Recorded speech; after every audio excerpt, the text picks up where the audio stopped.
We're here with Tim Bateman, literally just wrapped up your session at New Zealand Real Estate Conference 2024, the very first. We were just talking about this actually, and I've got to say, thoroughly enjoyed your presentation. Of course, I'm going to say that. However, the reality is that you hit some really important things. For me, I love the impact of being able to be in the moment and also encounter failure and move past it. You've also been an incredible sportsman, for those who don't know. So I guess with that said, to provide some context, I'm really interested to understand when you kind of went through that patch in your life where you'd been perceived as really talented and then you're trying to sort of, work through perhaps actually not being able to live up to others' perspective of you. What was the turning point for you continuing to push in? Well, it was learning the hard way, I guess. There's no quicker way to learn something than actually you're not good enough. You know what I mean? You're not developing. You can't tackle well enough. And so it's when it hits you in the face that hard, and I'm not going to select you in this unless this happens. My mindset started to sort of shift. It was a book, probably a big part of it too. There's a book called The Growth Mindset. It was Carol Dweck. Okay. And so I talked a lot about fixed and growth mindset. So fixed mindset is this is what I am, this is the way I am, and growth mindset is actually everything can always change. And so the power of yet, I'm not a very good tackler yet, Yes. and then Love that. And so how am I going to improve that? And so so a bit of understanding and a bit of reality was probably where that came from. Yeah, gotcha. And I guess obviously in the context of real estate, there are some definite parallels between the professional sportsman and the professional real estate athlete. I'm curious because we perhaps see it from our perspective, but have you spent much time around the business, and how would you kind of translate some of the things that you've learned, I guess, in sport and business to real estate? Yeah, it's for me, high performance is a word that's hard to. I don't love the word high performance, but ultimately, in sport, you've got 30 people wanting to take your position, and every single week it's like you're on show, and I'm not sure if it's that cutthroat in property, but one bad performance and you're gone. It definitely can be. Yeah. But and so having to perform well, and squeeze every little part that you can out of yourself and so you're always trying to find ways to get better. So how do you come off the back of a losing streak? Well, I mean, because that's probably the other similar part. Actually, you're an individual in an individual career, but you're in a team environment. I'm sure it's very similar to some people in property. It's like you need to perform well yourself, but often you have to put yourself second to the team. Because ultimately, if the team's performing really well, you'll get more opportunity to be seen. And so you're always playing this game of is this good for me? Is this good for the team? Well, I sort of, at the beginning, was probably a little bit more selfish. And I realised over time, actually, me supporting the team, I need a team to get the best out of myself. And so if I can lean more into the team, I got more back. And so it's a challenging one to manage. And I don't think there's any real answer, but for us, it's about understanding where you're at, understanding where you need to go, and what's the strategy to sort of get there. Yeah. Hey, look, I tell you what, I'm really interested in the perspective of some of you who watch this, particularly if you're in real estate, because real estate is there's teams, but you could, in many cases, be just as likely to compete against a competitor agent, just as likely to be competing against somebody that's actually in your team. Yes, yeah, and it makes sense. It does, and it's my take is always if you do the right thing over a long period of time, it plays out. And I think everyone sort of knows what the right thing is. There's times that you actually need to put your foot down and be I'm doing this. Yeah, I'm taking this. I'm going to dummy and take the line on myself instead of giving that. And there's times I'm sure that needs to play out, but. The more good decisions you can stack up over time, I feel like karma's the wrong word, but I think it does. I think if you're doing the right thing, people trust you more, people come to you more, people will work with you more. 100%. And so, the right thing more often. I mean, one other small thing I think that's very, very similar is the best rugby players in the world. I mean like Dan Carter, Richie McCaw, legends of the game. They just did simple things really well longer than everyone else.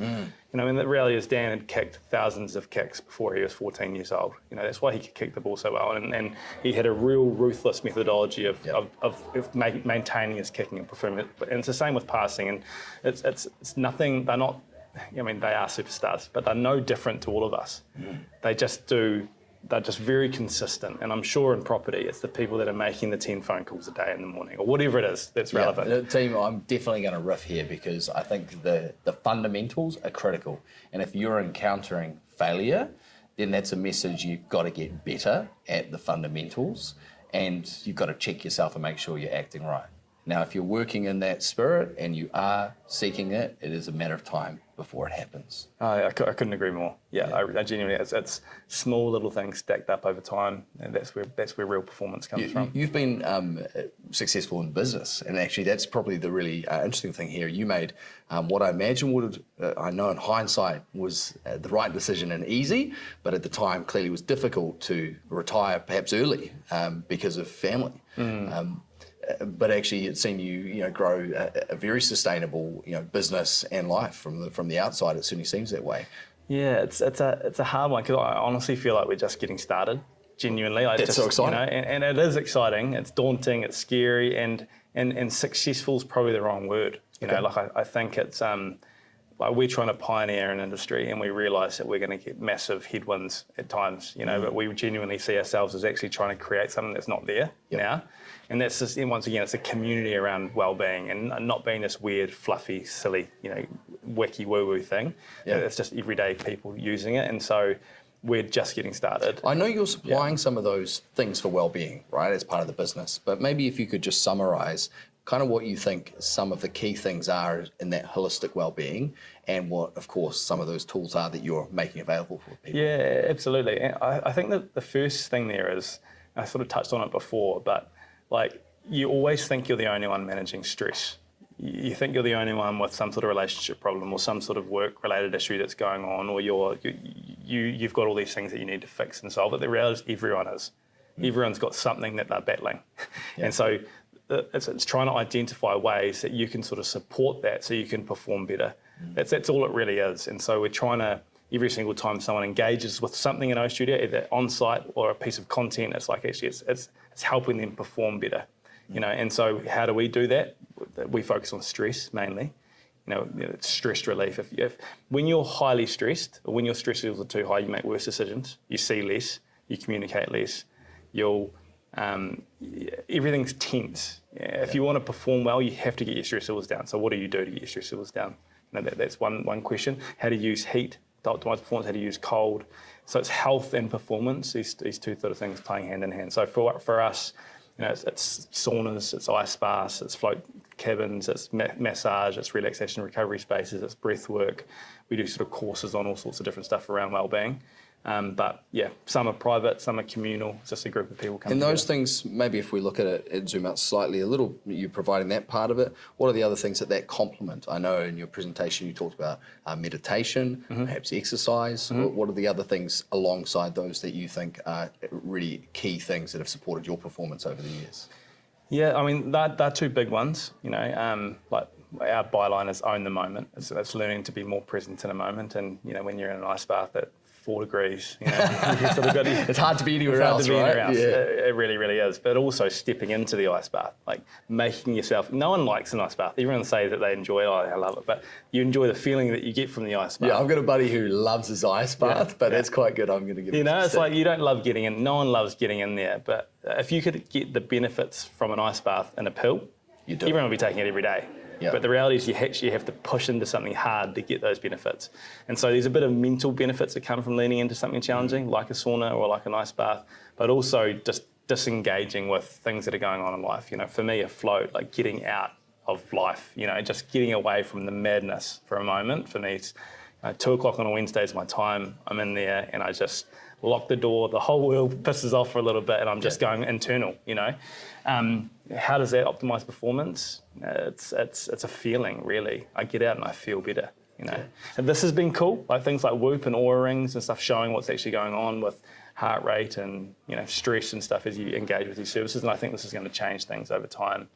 People seeing what actually heat does to the body or cold does to the body. And Very interesting. Watch this space. I feel like I've met you at the beginning of something massive, and it's a real privilege. No, honestly, I think what you guys have done here is fantastic. It's really, really cool.